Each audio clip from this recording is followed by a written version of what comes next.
What's it take to be a competitive archer? Hi, my name is Roy Canterbury. I'm your host today on Archery Talk 101. And we have on the show with us with Adam Boege, and we're going to chat with him for a while today. Adam, let us know a little bit about yourself. Introduce yourself and let everybody know. Adam Boege. I'm from Indianola, Iowa. I got into the archery world basically because I wanted to hunt deer during the rut.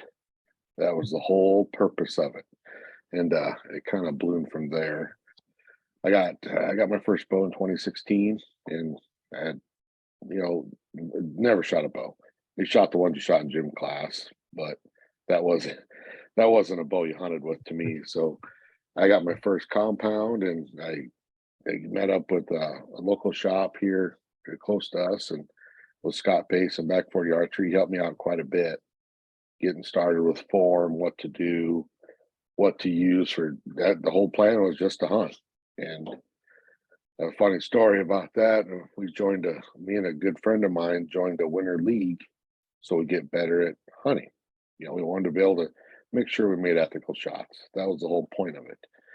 We made our ethical, the league was, you shot a half a 5-spot round, then you shot the dart system, which is animals on a video screen. It was fun. It was good fun. Then as we were leaving one night, I saw a flyer for a 3D shoot, 2-man best shot. We went, and it was in Mason City, which is about 2.5 hours north of us. So we went up to that shoot, and we shot that, and we looked like two fumbling idiots. We couldn't pull arrows out of targets. But we had such a great time. That's kind of where I got hooked. We just started shooting 3D after that. I mean, I hunted. I don't hunt as hard as I'd like to right now, but I'm more sitting on the target side, and it's a family thing. It's hard to explain with all the people you meet over going to shoots. It's a big family. So it's just a good time doing it. Yeah, I know when I first started out, I wasn't very good at 3D either. I had a quiver full of arrows, and about halfway through, I'm down about half my arrows, and I'm hoping I can finish the course and still have arrows to finish. That's how I started out, and then you get better and better, and then it's like, okay, you don't lose any arrows, and now then you try and get through a little better shots, keep your average up, and I figured if I have an average of 8, that's a good kill on every animal. Yeah, it is. So, I mean, everybody says you have your good days and bad days with archery, and one of my better days is I was out hunting with my daughter, and I got to watch her shoot her first deer. There isn't much that tops that when you see her work hard all summer practicing with her bow.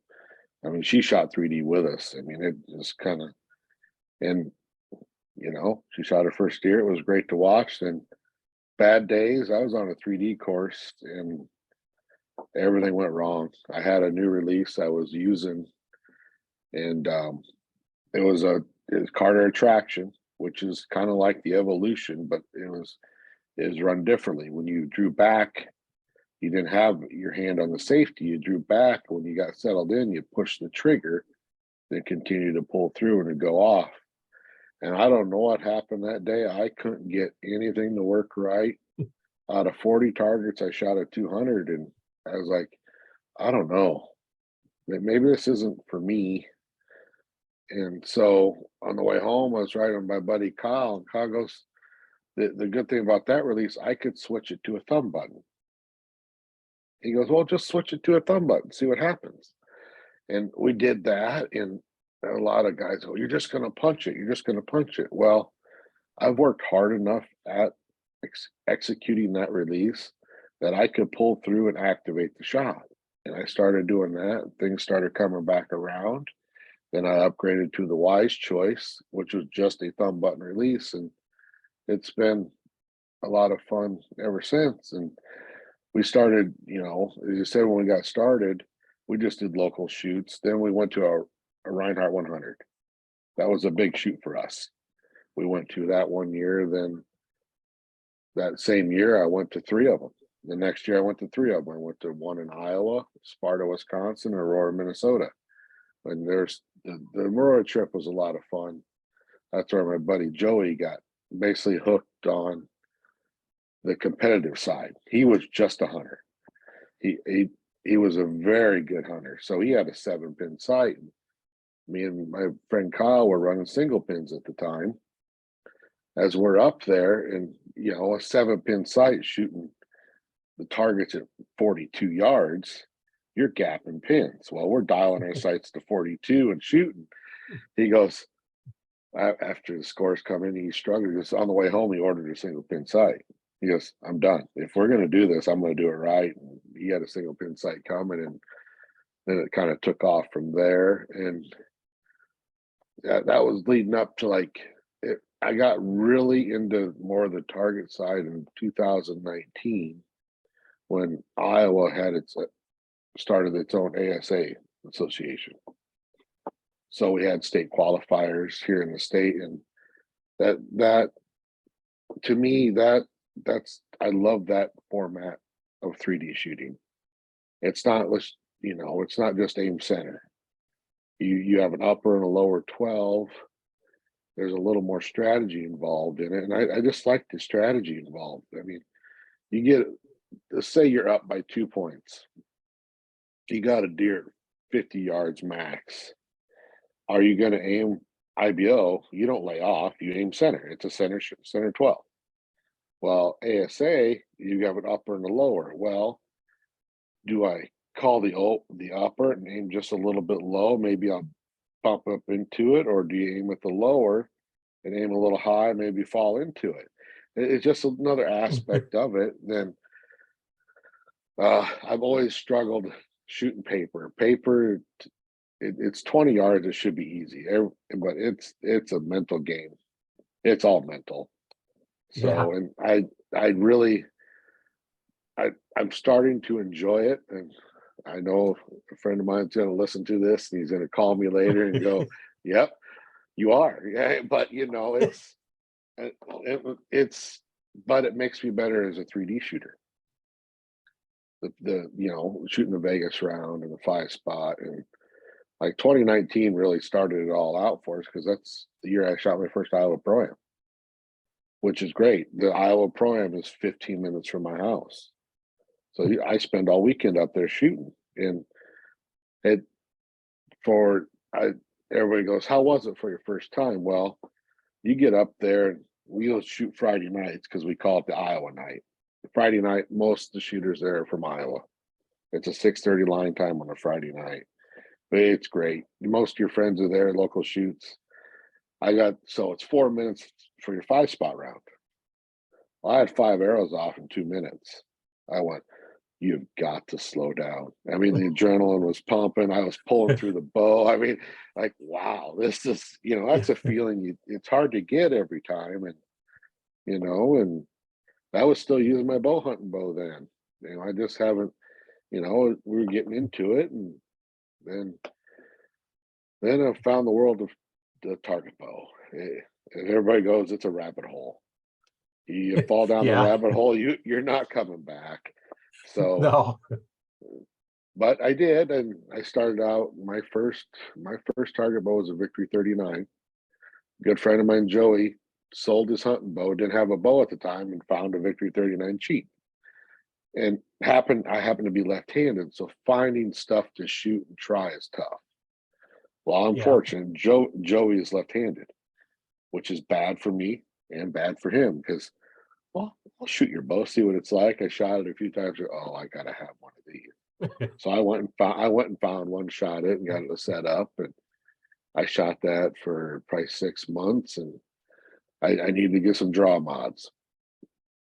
And I ordered draw mods. I waited and couldn't get them. I was getting frustrated because the bow wasn't fitting the way I wanted to. And I got acquainted with Tyson Trunkhill that owns Sticks and Stones Archery up in Denver, Iowa.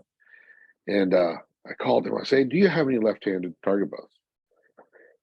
He goes, "Yeah, I got one." I said, "Okay, I'll be up," because I need a 30-inch draw, and my Victory is only 39. So I went up there and shot the Expedition. It was the Expedition Perfection is what I shot. And going from that elite to the expedition was a phenomenal change. That expedition, it felt good. It was only a 36-inch ATA, but it fit me very well. So I thought, okay. So I got that bow, brought it home. And at the time, I didn't have the most high quality sight or anything. So my setup I got now that I shoot for pretty much all my target stuff is my Expedition Perfection. I run the True Ball Excel XP sight with the Shrewd Optum scope, and I run a 365 X lens, 6 power, and I run my peep is a podium peep with a number 1.5 clarifier, and I run an AE Pro Drop Rest, and that's basically my setup. It's not, and my bars are made by my good friend Pat Havner. He's dabbling making bars, so I'm running his bars, and there's so much. Once you get, I mean, everybody asks, what do I need to get started? I go, on a target bow, spend your money on your rest. You need to have that you need to have that adjustability with your micro adjust. You can get by with a cheap sight. I mean, for a while. I mean, yeah, you need good micro on that too, but your rest is all part of your tune. The goal is to get the bow tuned so it's the most forgiving it can be for you. I've seen it time and time again. Somebody will shoot somebody's bow and get a paper tear and oh, it's ready. No, it's not. You need to shoot that yourself to make sure it's tuned to you.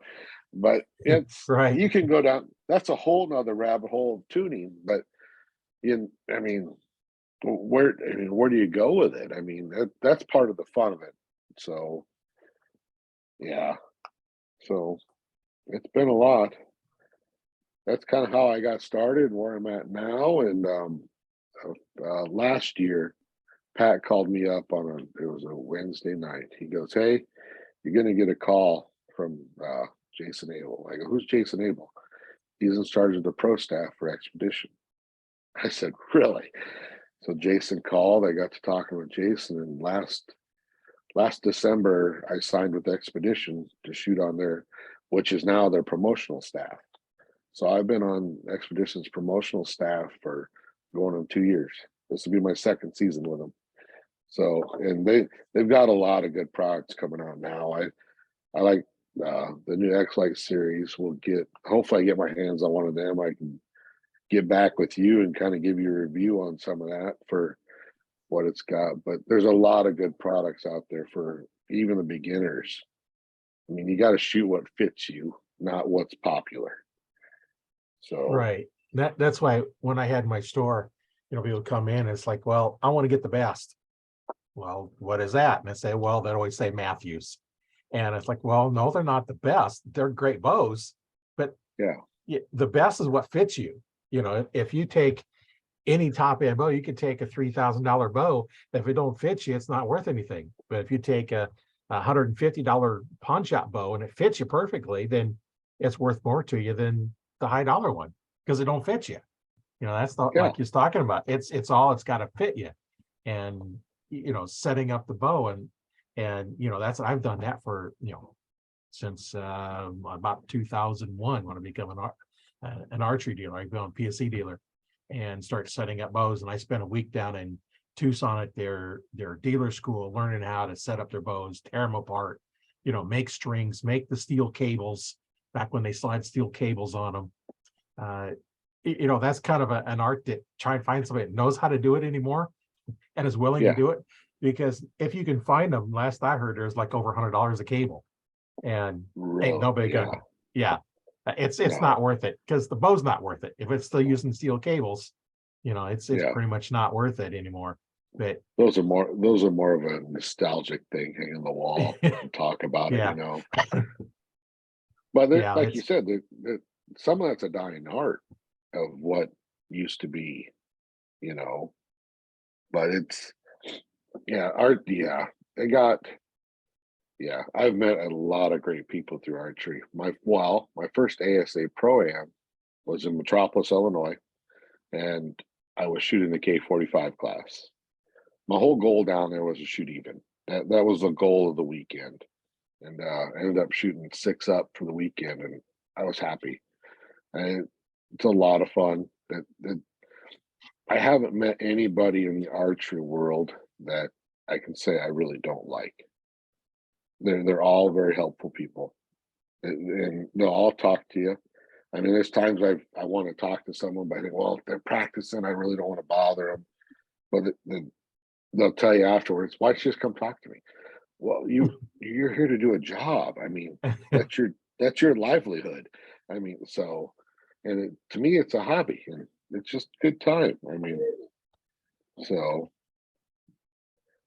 yeah, Yeah, I found that the same thing, and that's why, I like getting the other archers, from all over the world on this podcast that, talk about them and see that, hey, if you're an archer, you're automatically a friend.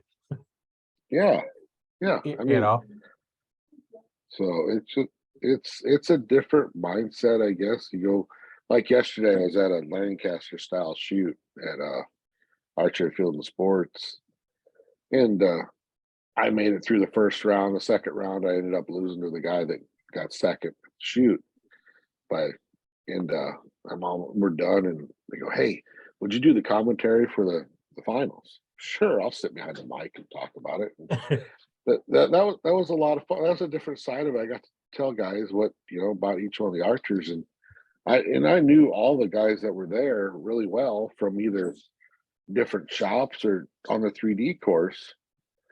So, and that's the good thing. I've known, like I said before, the amount of people I've met into what we're doing is great.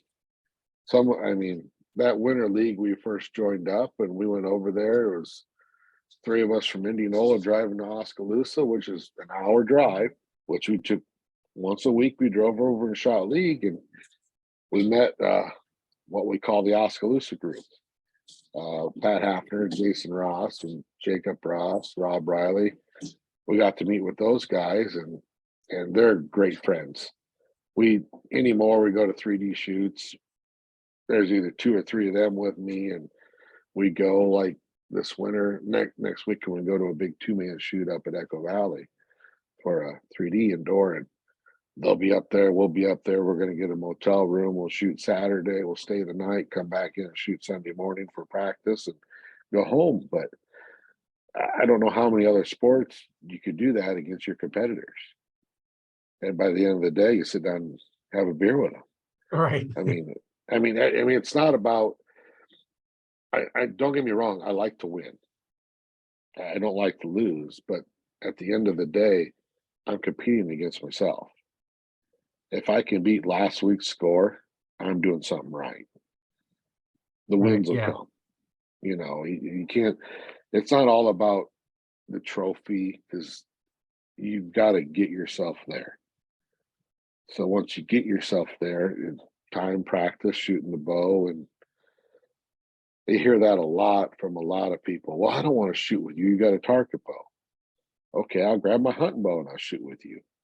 Well, at the end of the day, I'm probably going to outshoot you with either bow because I shoot. When you Right. shoot, a couple hundred arrows a week, if not more, well, you're going to outshoot the guy that picks his bow up 2 weeks before hunt season. And that's with that. I mean, it's just a different mindset with everybody on what they want to do and how they want to do it. And, Yeah. It's just all about, where you want to take it and what you want to do with it. And I know for me, shooting targets, doing the target stuff really didn't excite me, but I would shoot a lot of spots, because then I developed the skill to put the arrow where I want it. And then once I've developed that, then I like shooting the 3D shoots, because then that helps me in judging yardage. So when I'm out hunting, it's all to hunt. yeah, I need to know I can hit my spot. I need to know I can judge the yardage. And then when I'm out hunting, then I have the skills. I practice all the multiple skills. Now I just have to remember when animal walks out in front of me, you got to pick the spot to aim at. yeah. Well, like my first deer I shot it. Buddy goes, well, how'd the shot feel? I go, I have no idea. All I know is I pulled the bull back and shot the deer. I couldn't tell you how it happened. I mean, that's where countless hours of practicing comes in, because that's not the. I mean, that's not what you're thinking about when that deer comes out. Okay, I need to execute the shot. I need to pull it. No, it's just you just need to do it. And Right. there's, it's all. Can you repeat? That's like with everybody's form. Everybody thinks, well, you need to do it this way. You need to do it that way. Well, if you can do whatever you're doing and repeat it every time the same way, you're going to get the same result. I mean, there are certain things that have to be that you have to have your lock points have got to be in the same spot every time. Whether the Right. tip of your whether your string be on the tip of your nose, the knock at the corner of your mouth, or I got some guys that run the shoot that run the string on the side of their nose.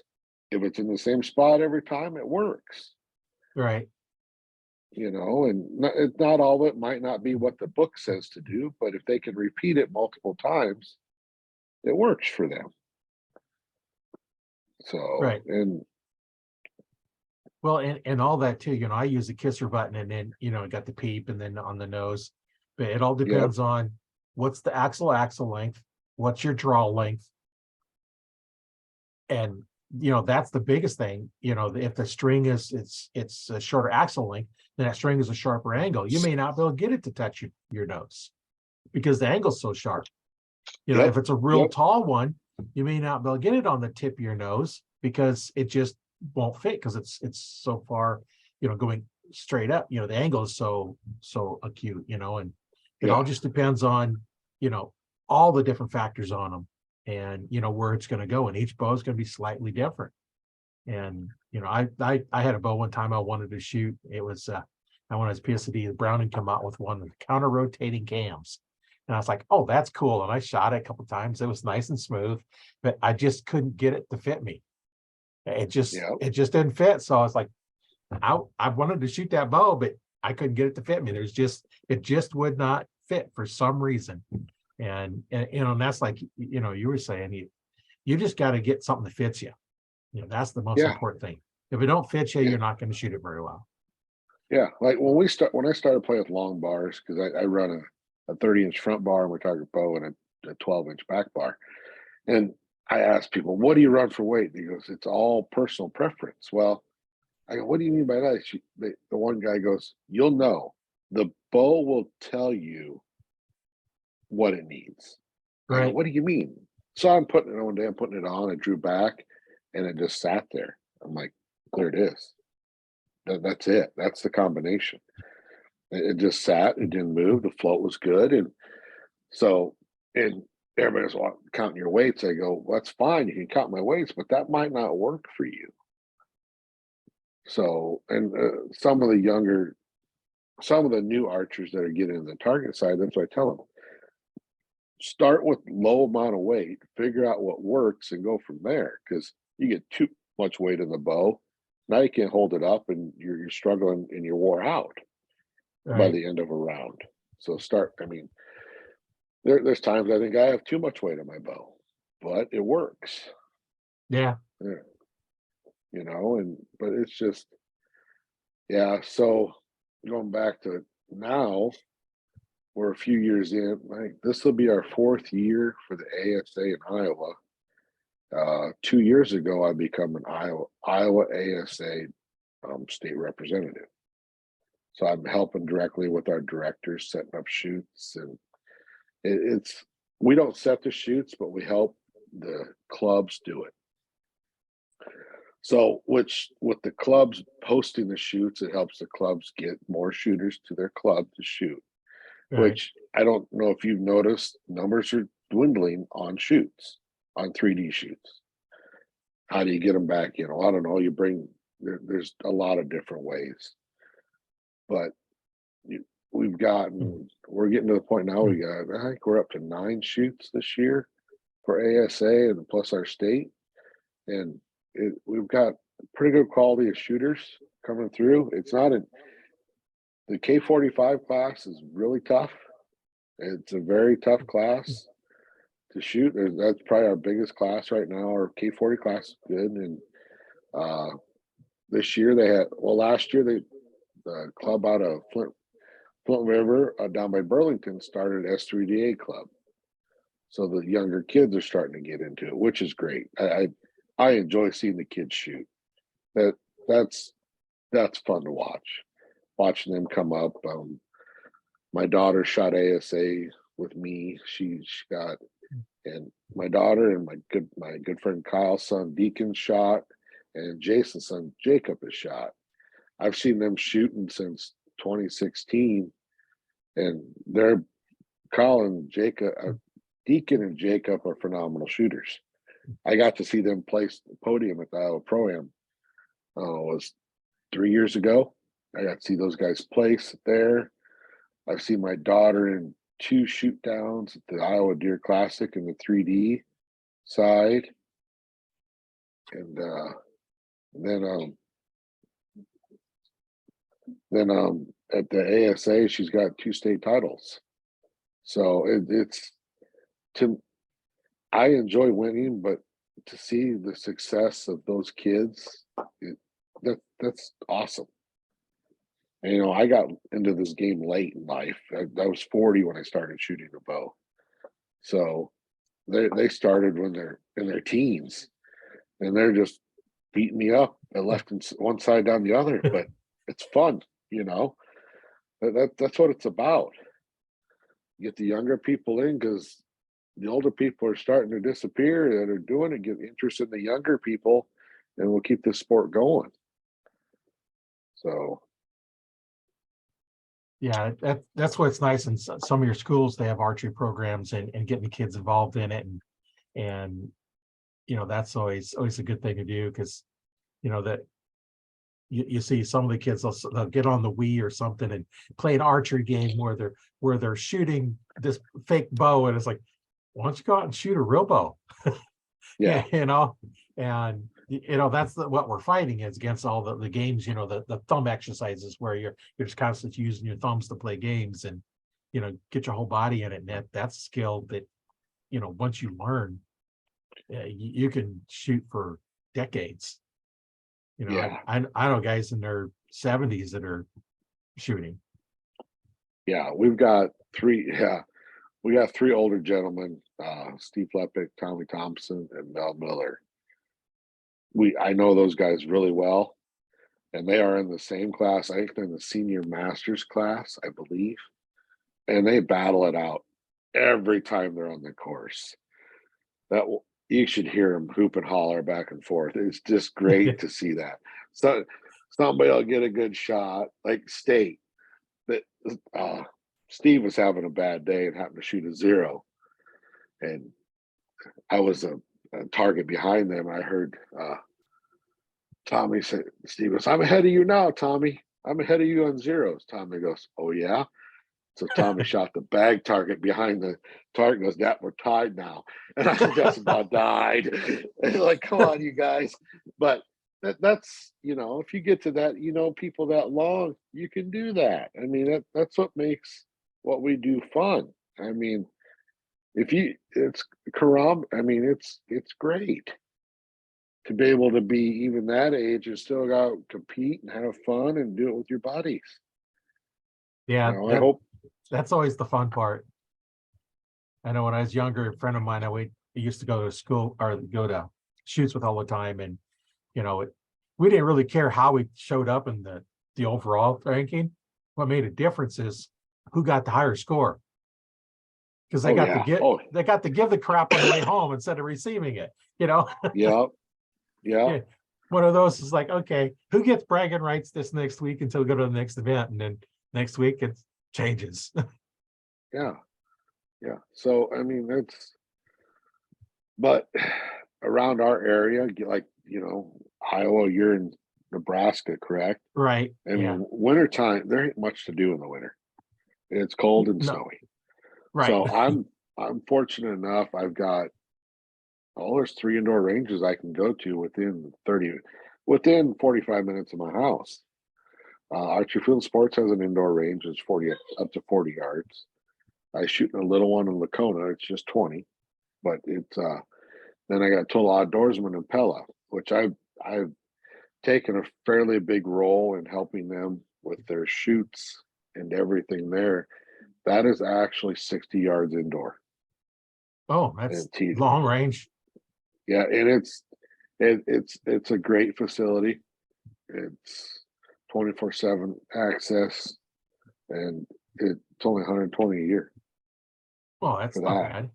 No, and I started. We went over there for a fall league, and we shot, and they there's only a couple guys there that shoot archery, and they weren't quite sure how they wanted to do it. So we got to talking with them, this and that.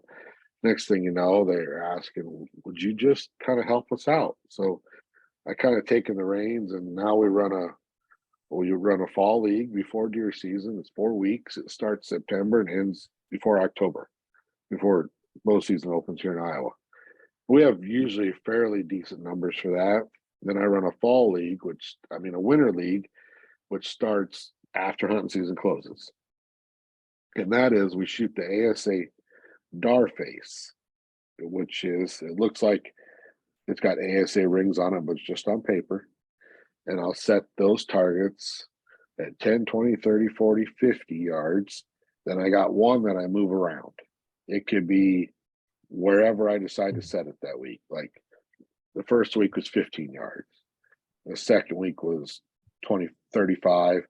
This coming week could be 25. So you'll shoot through that twice, and it gets everybody warmed up for 3D, for the coming 3D season. And that's a really good time. It gets everybody together. Then they bought one of the ASA courses from the Iowa Federation. So they've got 20 ASA targets. We'll run 3D shoots a year through there, which we run a scramble is what we do, which you go up, pay your money. You draw out of a hat. That's your partner, and it's best shot. You go through, and then we have a shoot off. The top 5 go to a shoot off, and depends on how many people are there. I'll pay the top 3 places, or we just pay one place. It's 7% payback, and that's a lot of fun if you've never shot a scramble. You get to meet new archers.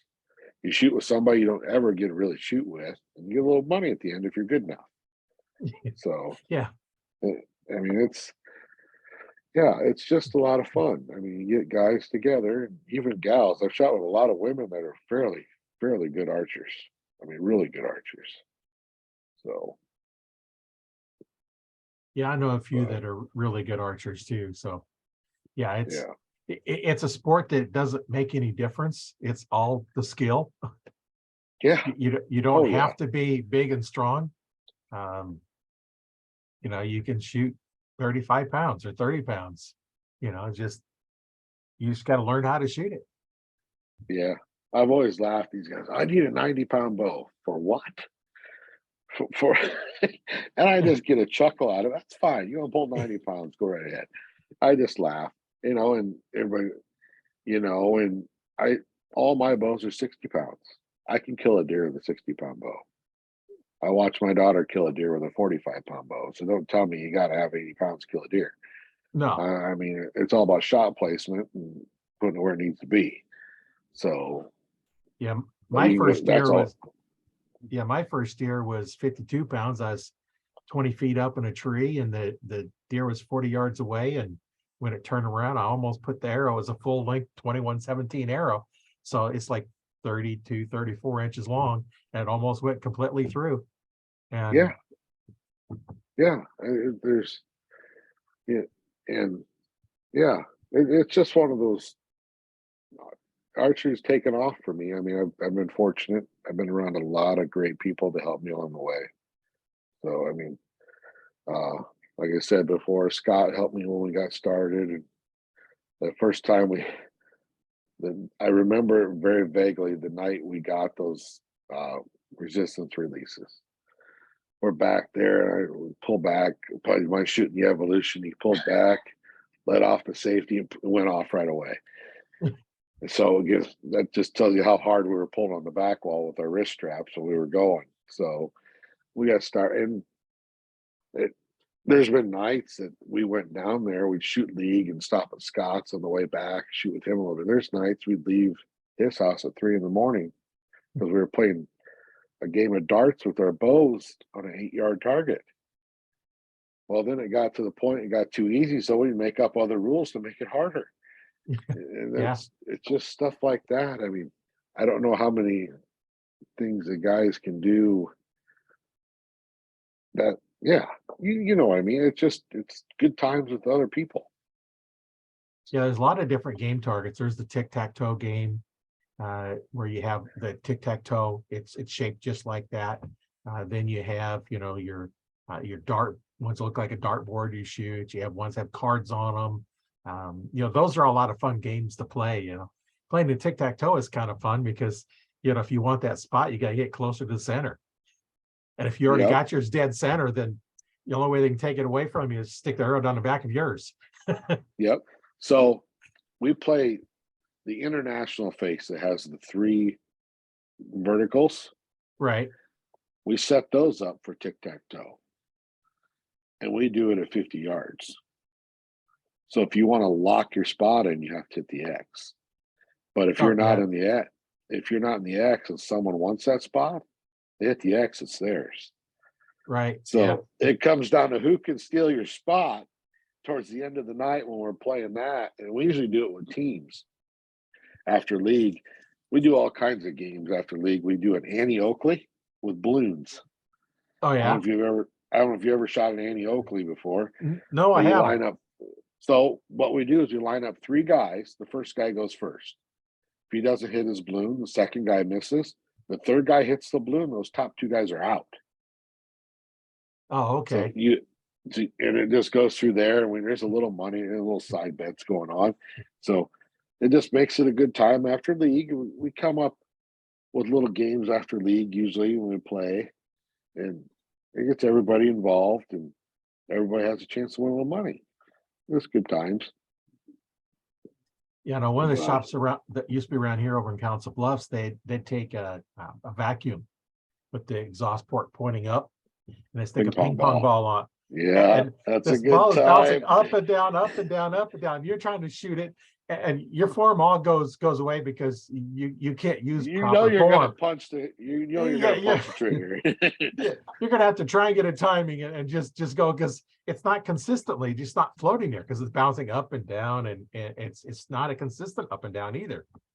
So those are all interesting ones. We built a blower. We had a night. It was myself, Kyle, Scott, and Joey down at the range. We had a ping pong ball. We bought a whole bunch of them.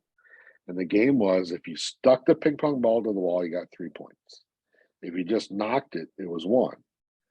Well, you had to win by 2. It got to the point that we were sticking the ping pong ball almost every time to the wall. So it's like, man, we're running out of ping pong balls. What are we gonna do now? But and everyone goes, how late do you guys normally shoot? I go, well, there's nights we'll get down to the range at 7, and we might not leave till 1 or 2 in the morning. Just doing stuff like that. We're still working on form. We're still practicing, but it's a lot of times you just don't want to sit there and pound a Vegas face all night. You want to break it up a little bit and enjoy other aspects of it. And that's, most of our shoots we go to, my closest ASA shoot for qualifier is an hour. I mean, I drive, I'll drive average of probably, our longest one is 3. So there's quite a few of them that are 3 hours away. And that to me, that's dedication. You can drive 3 hours to go shoot 25 targets. Yeah. But that's part of what we do to get better and, and practice. And we have a lot of local shoots too, which are IBO, which is fine. Our local club here, actually, is Mid-Iowa Archers. And when they drew the shield shoot, we'll have almost 400 shooters here. Oh, that's a lot of shooters. But like I said, we're in the Des Moines metro area. Right. We draw everybody out of Des Moines. It's like, man, if we could get you guys just to venture out of and go to other ones and help all the clubs in the area. But with everybody doing other things with kids, and everybody's busy. So Yeah, everybody's busy, and kids get interested in other things, and then you might have one kid interested in archery, another one's interested in some other sport, and they're always seem to be at the same time. So yeah, you either got to pick one to go to, or you got to split up or something, and that's that's what's nice to get all well, your kids in, into yeah, archery. well, with that being said, like one of the shoot downs my daughter made at the Deer Classic for the 3D, she actually had softball practice at the same time as the shoot down. I said, you need to pick. She called her softball coach, says, I'm going to go shoot archery. I'll be in practice next week. Because it was in February, it was in early March, and her coach actually understood. You got other hobbies too. You should probably go do, and it can be done with a lot of now with the college team, be having college archery teams. I see it starting to take off a little more, like trap took off big time around here, and I'd like to see the archery do the same thing. With you got all the trap college teams right now. There's a lot of archery college teams coming up, and they shoot, and it's good. They can shoot any discipline they want. You got compound, recurve, Olympic recurve, bare bow. So there's so many different aspects everybody can shoot, and it suffice any any class you want to shoot in that. Right. And that's going to help the sport tremendously, to keep it around. Then I think the TV coverage the last couple of years for the ASA shoots has helped a lot. Even the Vegas or Lancaster coming up. I mean, the Lancaster shoot coming up next week, it'll be on all day for the shoot ups, which is great. We get to watch all the classes shoot up, and it's it's one of those things. It's like golf. Golf can be sometimes boring to watch. Archery can be boring to watch. Like watching someone shoot a 300 round on a 5-spot round. That's 60 arrows. Yeah. That would be tough to sit and watch. But you get to a shoot down where, okay, I've got to have 3 great arrows to win. That's exciting. That's how you make it exciting, and I think that's how you get a lot of people involved. And I mean, I go back to the ASA with the pressure point shoot down. You get 5 archers up there, 5 targets, and they're all within. Let's say they're all within 2 points, and they start chasing 14s. That's fun to watch. That is Yeah. a good, and just they're doing the coverage. I believe it's starting to grow a little bit. Hopefully, it grows more. Get more people involved so we can keep what we have going. So, I mean, you hate to ever see the less archers we get, or even in the hunting world, the less hunters we get. Are they going to take that away from us somewhere down the line? I don't ever want to see that happen, because then what? I mean, if overpopulation of animals, there's disease. The only way you can control it is through hunting. It's just the only way. Yeah, the herds are going to get reduced one way or another, either with They disease are. and dying off, or we can not let them go to waste and have the coyotes eat them. We can eat them instead. Yeah, and that's because yesterday Total Outdoorsman had they put on a 24-hour coyote hunt. They brought 125 coyotes in 24 hours. That's pretty good numbers for and they're helping with that population, and the amount of deer tags sold in Iowa is phenomenal. But you say that, but then you go look at a local 3D shoot, they might have 20 shooters. So then you wonder, where are all these guys at to shoot archery that all these deer tags went to? Yeah. And then it comes down to, they're probably doing something else for their kids, but if you could get them into, well, just go to 1 or 2 a year, it'd make, Make it a so little better. it's, yeah, yeah, I know that, but and then a lot of them hunting too are, not really as good as what they need to be. I know when I was in one of the archery clubs here in Omaha, we had a broadhead sight-in day where we sighting our broadheads in before season started.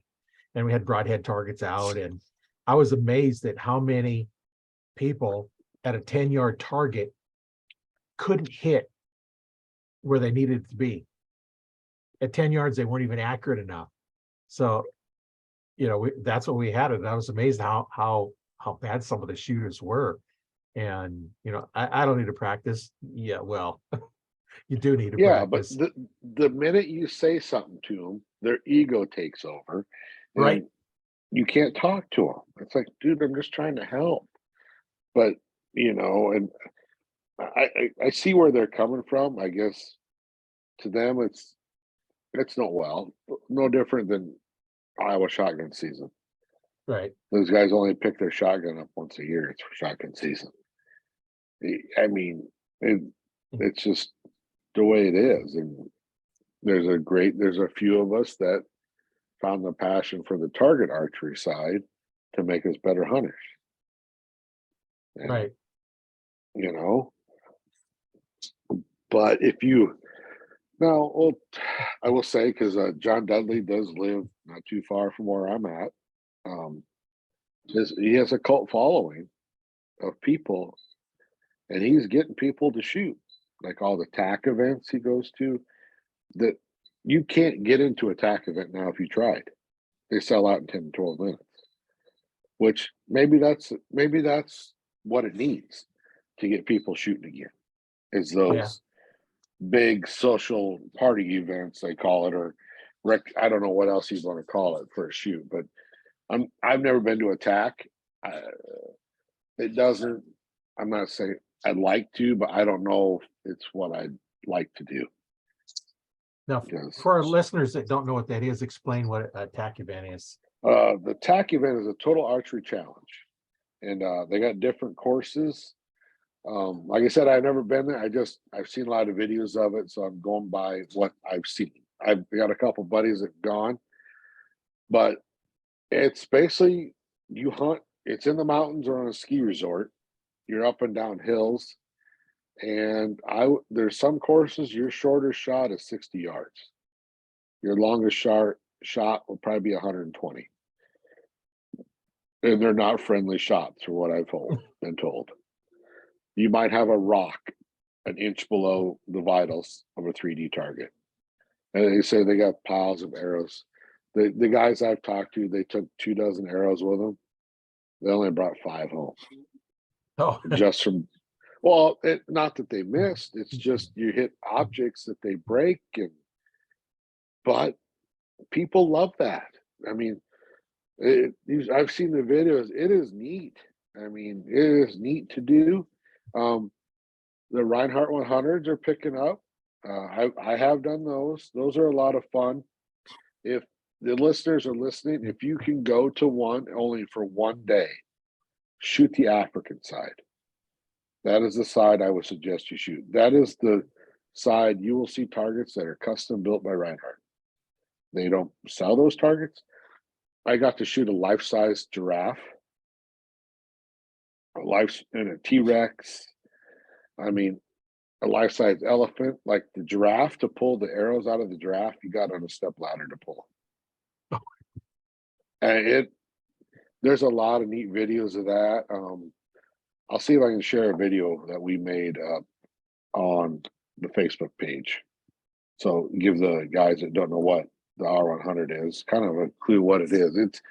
It's a very family friendly shoot, the R100s, and so are the TACs. It's just there are 2 different styles of shooting of each one. I mean, the R100 set up for you're probably your longest shot would be 50 yards at the most there, but it's all in good fun. The TACs are the same way. You don't have to keep score at TACs, and you don't have to keep score at Reinhardt's, but it's I don't. You're going to lie to yourself if you're not keeping score to keep track where you're at against your buddies. I mean, you just are. I mean, if you tell me you're not, then you're wrong. Everybody knows, because nobody walks on an archery course and doesn't keep score. Right. Nobody does. But yeah, so I mean, I think those things are helping get more people involved in the archery stuff, and I don't. It hopefully becomes more mainstream with, I mean, with YouTube and all the different people doing videos. Archery's, it's getting out there more. Like I said, with the colleges shooting, and yeah, I I just hate to see it go away. Right. I don't think it's going to go away in my lifetime, but Well, who knows? archer's been around for 64,000 years, so I don't think it's going Yeah, to go anytime soon. no, no, but it's that first guy goes, I want to stab that guy 20 yards away. Let's put this sharp thing on this thing and see if we can shoot it through this thing with a string. I mean, Yeah. you imagine the conversation they had setting that first bow up. Well, that ain't gonna work.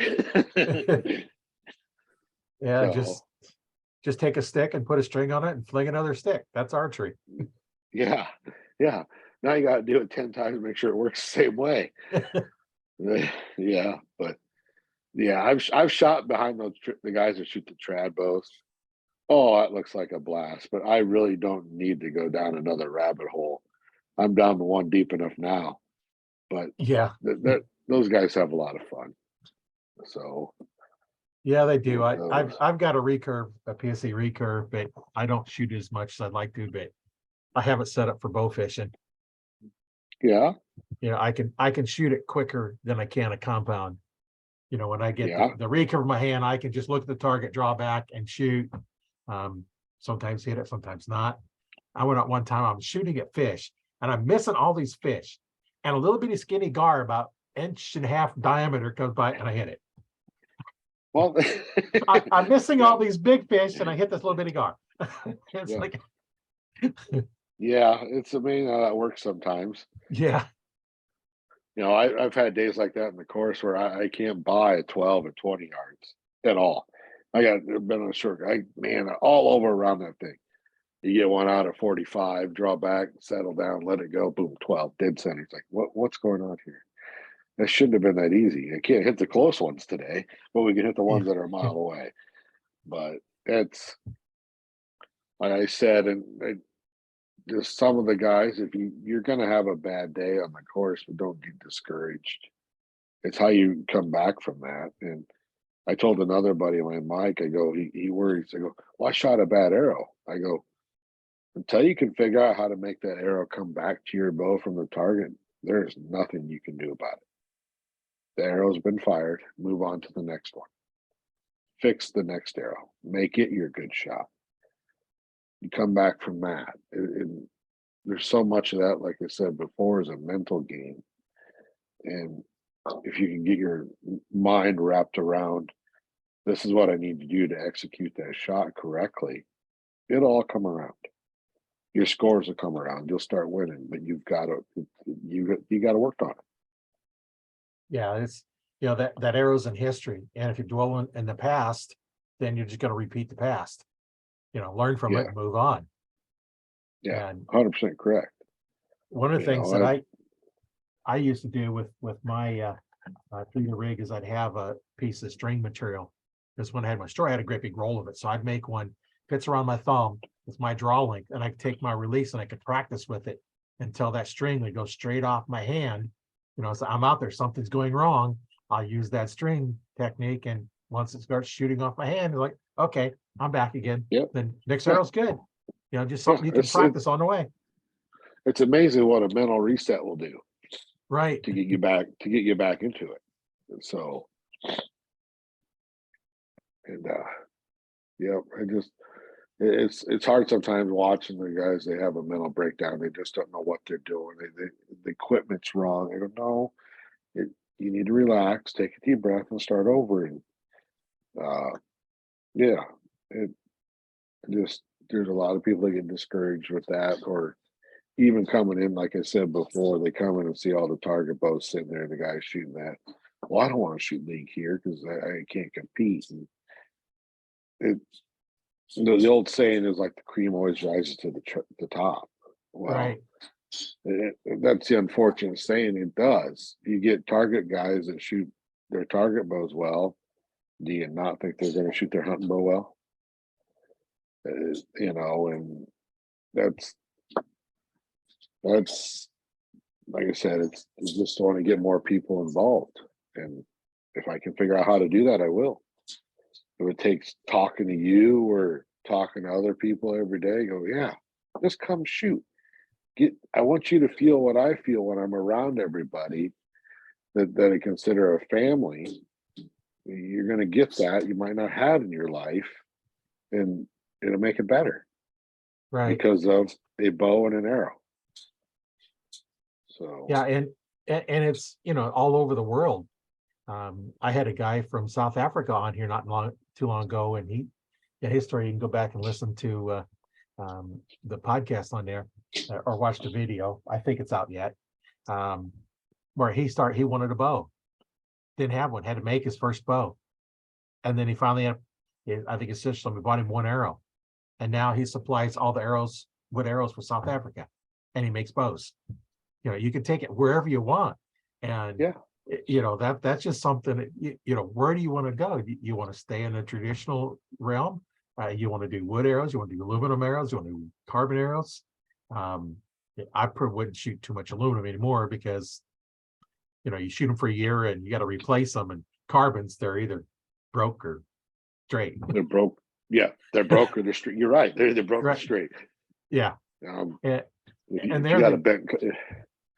Yeah, and there you have different straightnesses, and I always shoot the Comp Pros the 001 straightness just because I want that small scoop as I can get. And the aluminums, I think like you was going to do, as you shoot aluminum, they flex. How do you break a piece of aluminum? You keep flexing it till it gets weak and breaks. Yeah. So have you ever seen the slow motion video of an arrow being shot? Yeah, I have. It's pretty neat. Yeah. Yeah, we kind of me and like I said, my friend Joey, he's kind of a book nerd when it comes to that stuff. Oh, the amount of stuff he's read and we've tried, and now it got to the point we were fletching our arrows to the same spin they had coming off the bow without fletchings. So if the arrow was turning right off the bow, we put a right helical on. So the arrow didn't have to change directions coming off the bow. You ask some people, it doesn't matter. Well, to us, it did. Well, why change the rate of motion midair? Just go with it. Right. Does it matter? I don't know, but it makes me happy. If it makes you happy, then it works. I mean, and yesterday I saw a guy shooting his bow, and most people run their back bar back. Well, he had his back bar in front of his bow. Well, I'm going, well, that's different. I've never seen it that way, but it worked for him. So who am I to say it doesn't work? And if, yeah, it's so, and even like tuning, you've done enough tuning owning a shop that you're right. You can't take a green archer and get him to tune, especially through paper, because this form's not there. That's right. Even a month after he shoots, it might not be there. So maybe paper tuning is not the way for him. I've walked back tuned. I've done it all. Bare shaft paper, bare shaft at 20 yards, get the bare shaft and the flex shaft to match, do all that, then walk back tune. I get the same result. It's all, I could have just went with the walk back tune, did it all and been done instead of doing all of that. But I believe a bare shaft through paper 8 yards shows you what your form's doing. Right. Is your form on. It'll show more form flaw than it will bow flaw, I believe. Because once you get your bow tuned, go shoot again. Well, it's got a tear. Is that you? What, was it a bullet hole before? Or did you move it to get your bear shaft to get your walk back to? Well, if they happen to match up where you don't have to move it for your walk back tune, well, then your paper tear is not going to change, but you got to move your rest for your walk back tune. You are going to have a paper tear. So the guys, and I got hung up on the paper tear for a while. I had a very long conversation with Joey the other night about it, and he made a lot of sense. You can't get hung up on the paper tear unless you see the results from your walk back. If your walk back's good, that's fine. It's no different if you're tuning for a broadhead. Right. You know, you can get a perfect paper tear, now put a broadhead on that arrow, and then you're hitting three feet to the left. Well, your paper tear is going to come back because now you got to move something. And then you talk about arrows, different spine. I mean, there's so many. I've been playing with different arrow setups, and last year I went from shooting 23s for 3D to X cutters, low tip X cutters, but I cut them at 26.5 inches. I've got a 30-inch draw. So I cut them as short as I could cut them and everybody goes, why? Well, I wanted to see what they do. They steered good, they shot good, and they were light, and I got a little more speed out of them. So this year, I tried that with my triple X's. I'm gonna see how they work for 3D outside. So we'll see. I mean, experiment, try it, see if it works. Or like even releases. I went from the Carter Wise choice. Now I'm shooting the Stan Onyx heavy metal, which I have very large hands. So I got the extra large. That's a heavy release in brass, but it feels really good in my hand, and it's a thumb button, and I execute it well. And I just, I wanted enough, so I always tend to carry 2 releases, one for a backup in case I have a malfunction on the course. I grab the other release I can finish. And I ordered another Onyx, but I didn't get the heavy metal because I wanted something I could hunt with too, but I got 2 of the same. But in saying experimenting, it gets expensive to experiment. So if you're fortunate enough, you got a friend, you guys can try different things, maybe split it up together, and but you don't know what's going to work until you try it.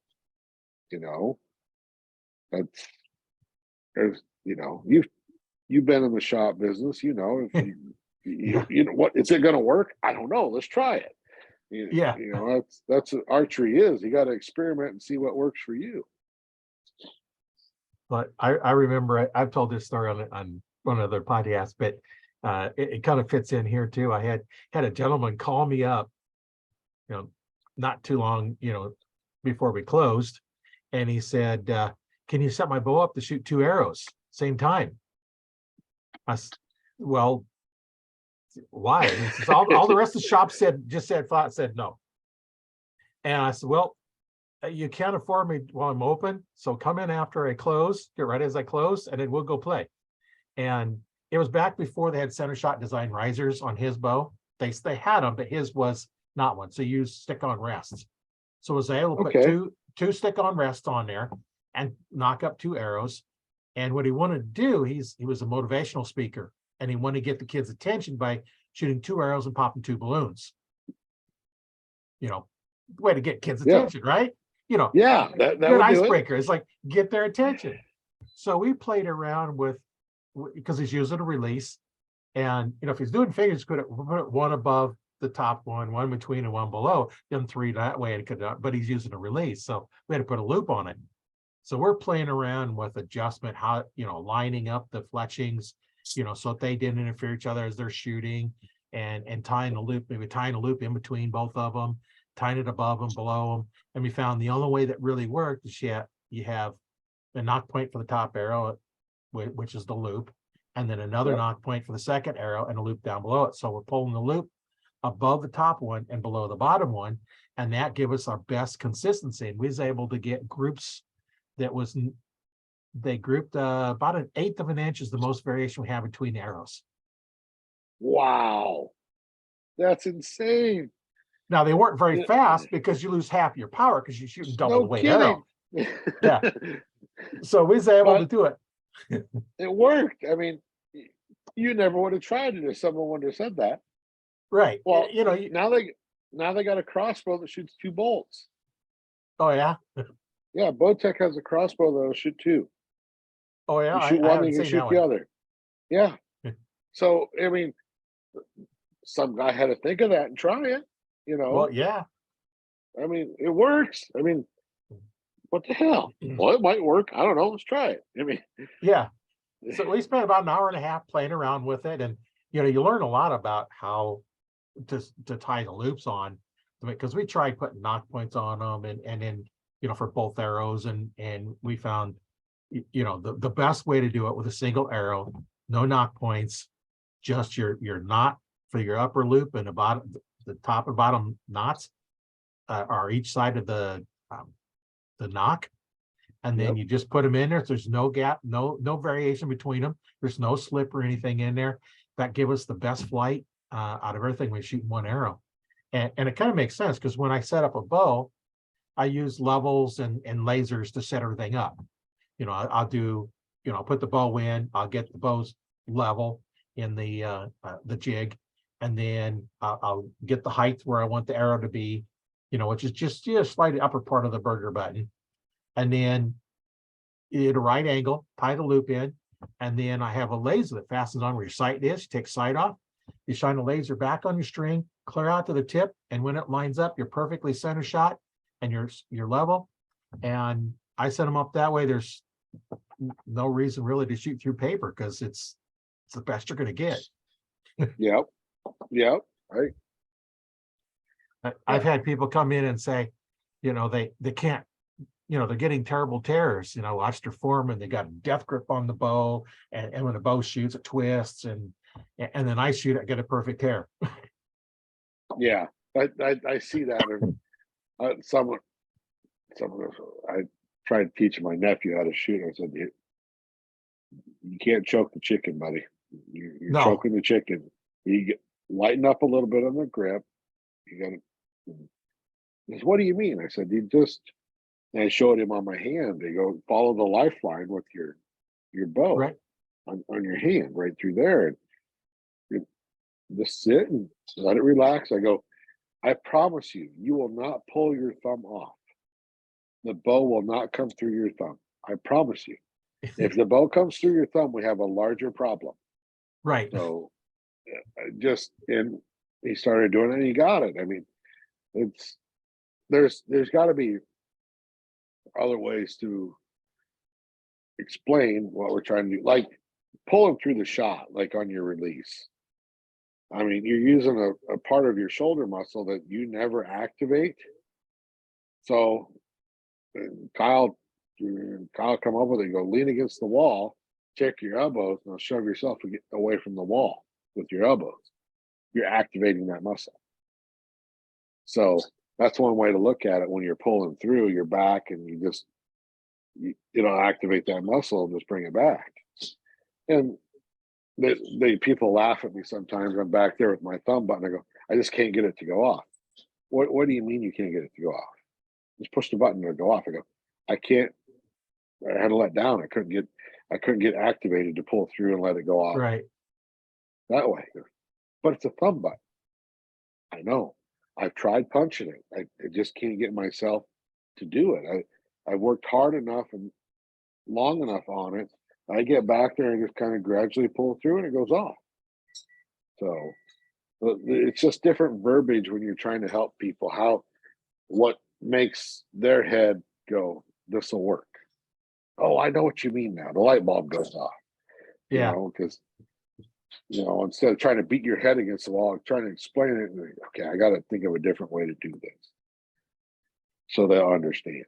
Well, I explain it. Take a pencil and pretend like you're trying to squeeze it and hold it between your shoulder blades, as you're drawing.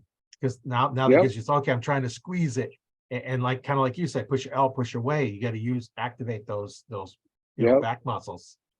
And it's all, I spent many years doing martial arts before I even learned back tension release. And so I take what I learned as far as how to do the back tension release, and I kind of made little tweaks in it for me anyway, on how I do it and how I teach it, because it's all, efficiency of motion. I push towards, when my hand goes off, my hand points to the target. You get some that have an open stance, and their arms way over in the front. When it goes off, their hand goes back, and that's not as consistent as pushing to the target. And that's why I set up. That's where my approach comes from. But that's what works for me. That's where I start, then have to modify it. Like you may not be able to do the same stance that I'm using because your body's different than mine. And over the 20s plus years I taught martial arts, as well as the 20 plus years I've been teaching archery, you kind of learn, okay, they're not getting it, we got to do something different. Their body won't work. It's just all a matter of how does your body work? You're different size than I am. Everybody's a different size. Their muscle structure is different. Everybody's a little bit different. It's just all in technique. Mine is more of a push pull. I'm pushing and pulling all at the same time, and it just breaks. And I can tell there's times I get too much push, I'll hit high, or and on point now, I can tell even before the arrow leaves the bow, it can be a good shot. Right. Yeah. You'll learn that. And it's like, oh, that's bad. And you already know before it left. And there's times that I've shot Vegas rounds, like, oh, that's bad. Get down there, it's an X. I go, there's no way. And because it didn't break there. It broke clear out here in the red, but it's in the yellow. So okay, I'll take that. Give me. Yeah, we'll take it. We're not going to argue about it, but it's all about trust in the process of the whole thing. Right. If you I've done the same thing. Yeah. Maybe we get too much. We need to control where that pin is sitting at all times. No, just trust that you're going to hold it there, but it's got to move. I mean, I know guys where if the pin doesn't move, it freaks them out. Where it's just sitting there, and that's worse than it moving. Because I'm used to it, a little bit of float, just a little bit, but there's times I got back there and it just sits there, and I go, man, that is beautiful. It's just sitting there. Well, I forget to activate the shot, and there I sit because I'm admiring how it's not moving. Right. It's like, so, and that's advantage of those long stabilizers that you have on there, the big long ones in front, then the counterweights to keep it balanced. Is your tightrope walkers use that great big long, 10 or 15 foot long pole, because it doesn't move quick. And the same thing with the target. A lot of target bows are real long axle to axle because they don't move as much. You take the short ones, and just like take a little pencil and see how fast you can move it back between your fingers. Now take a yardstick and try it. You can't move it as fast. You can't move it. But you can't use that without hunting because it's just too long. You got to use something a little shorter. And I don't have a specific target bow. Both of mine are hunting bows. I just want to hunt with. The other one I go shoot other stuff with. But you say that, but who's to say you can't put long bars on one of those and make it work? Right. Yeah. What defines a bow as a target bow? The one you shoot targets at. There you go. Because really, I mean, you think about it. I can take my hunting bow and shoot targets. So is it a target bow? Well, what do you mean? A target? What's your definition of a target bow? I mean, most guys, it's long bars. Okay, I take those long bars off. I put short bars on. Now what is it?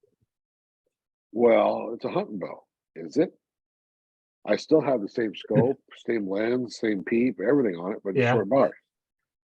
And any bow you can use as target. You don't, even the beginners, you don't have to have the highest end target bow.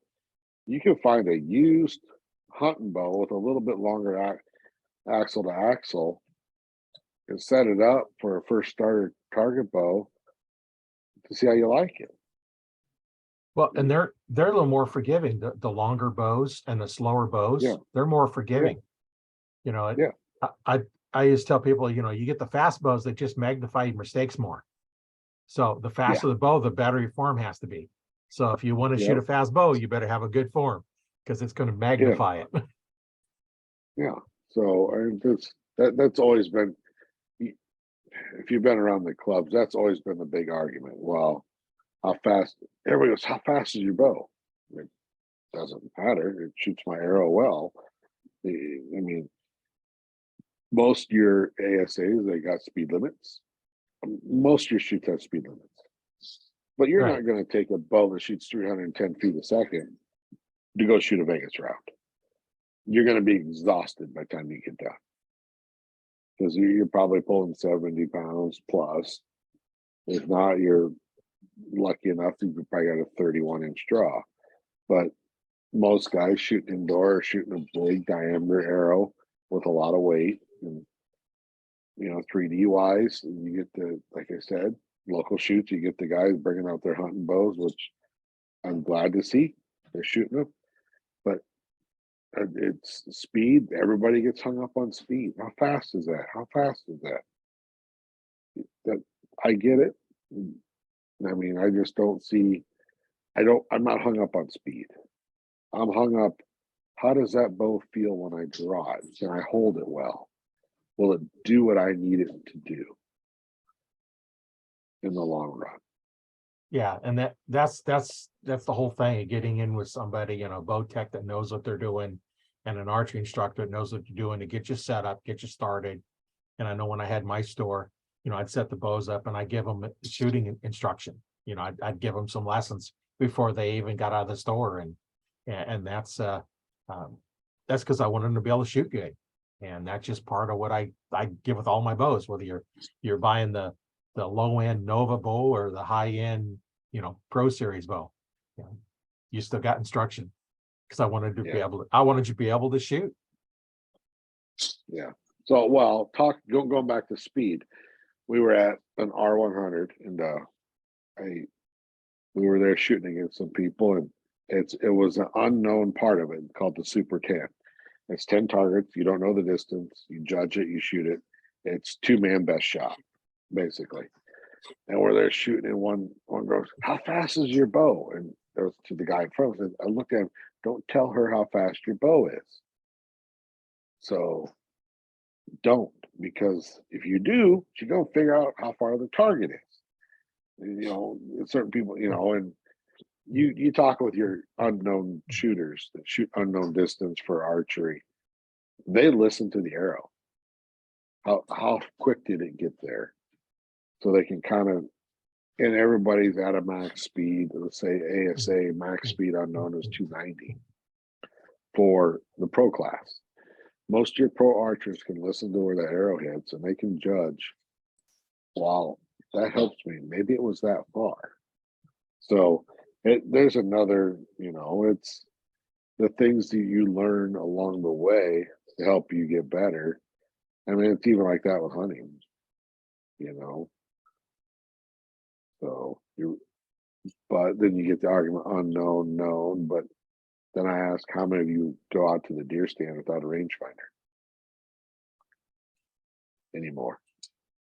And I shoot known distance. It's because I don't have time to practice judging.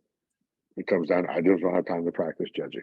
Is it an excuse? No, I just don't make time to do it.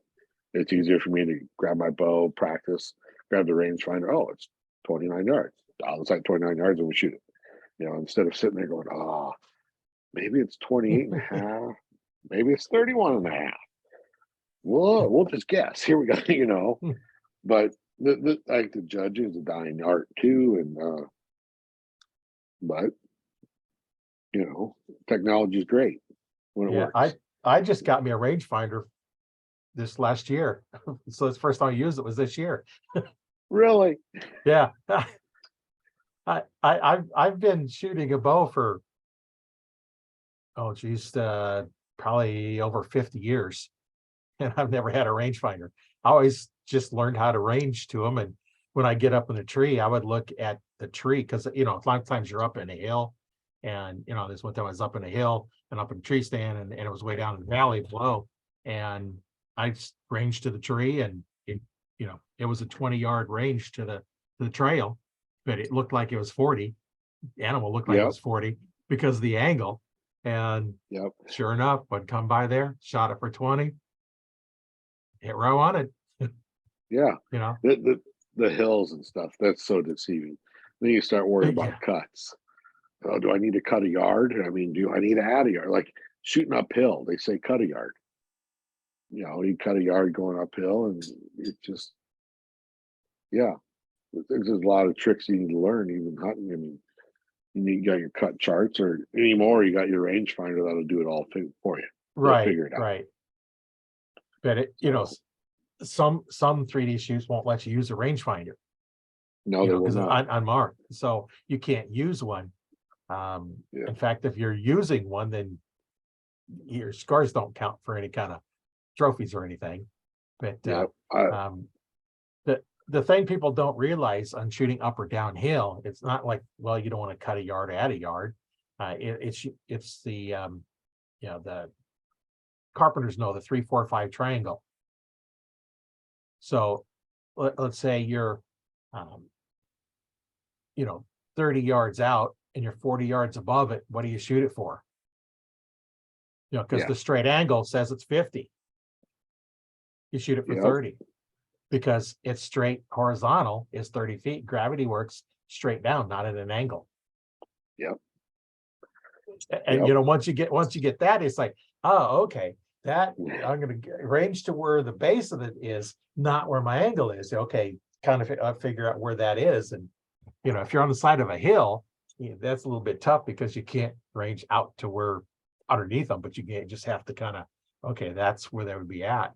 Just realize that you're going to be off depending on how far up they are.